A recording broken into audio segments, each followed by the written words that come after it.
Alex Chemerov here at Movements for Life. Today's restorative segment is going to take us to the forearms.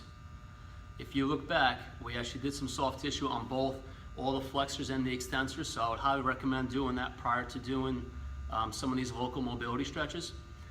So getting into it, we're going to follow the same pattern, right? We have to go through the flexors and the extensors. So a very common forearm stretch, which I'm sure will be redundant for you, but to get into the flexors, you're going to turn your fingers towards your knees, towards your body. And now from there, I'm just going to maintain a nice tall posture. And what I'm going to do is I'm just going to start rocking backwards.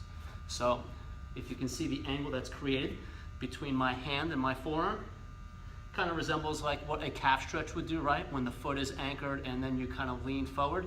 Similar concept, right? So as I lean forward, all the stretch is going to be put on the muscle belly, right on those flexors. All right, so you're just going to get right into those. It doesn't take much, as you can see. For some, depending on what's going on in your forearms, you might feel this already standing kind of at neutral, which is a vertical forearm.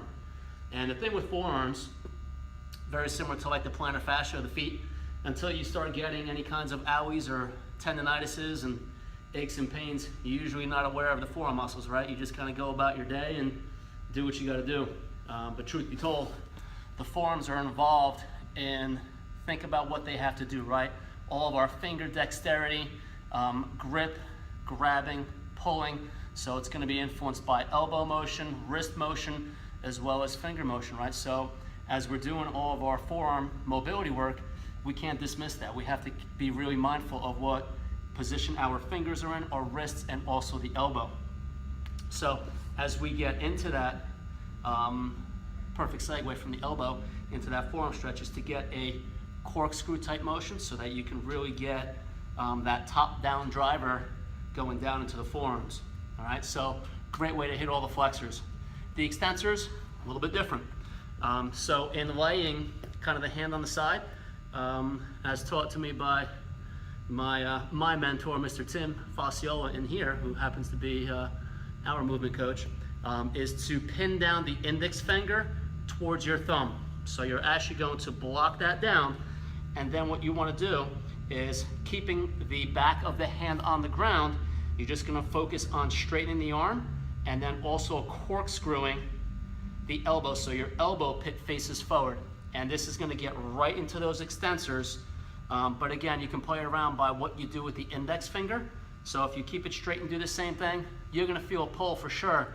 But when you actually pin down that index finger and keep it pinned to the thumb, and then crank on the wrist and corkscrew, there is a significant difference in the intensity of the pull. So depending on what your available range is and what those tissues can do, just stay corkscrew. You can corkscrew and uncorkscrew, or keeping your wrist blocked on the ground, you can start kind of creating a little bit of a almost pendulum right through that forearm. So the wrist is blocked because it's on the ground, and you're just going to start to move your body, articulate, and put some gapping into those tissues.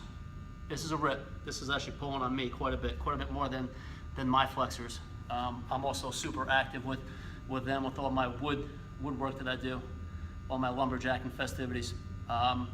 So give that a whirl. Again, somebody who's got tendinitis, the golfer's elbow, tennis elbow, you're probably going to be a little bit more familiar with some of these, or at least your forearms. And if you have some cranky stuff going on with, this is the time of the year for golf and tennis, I would highly encourage you to give these a whirl. Just again, prior to doing any of these stretches, get into some of the soft tissue. There's some earlier videos on that. Make the tissues more pliable before you start taking them and start, putting some stretch on them. So I hope you enjoyed. Thanks again for watching, and I will see you next time.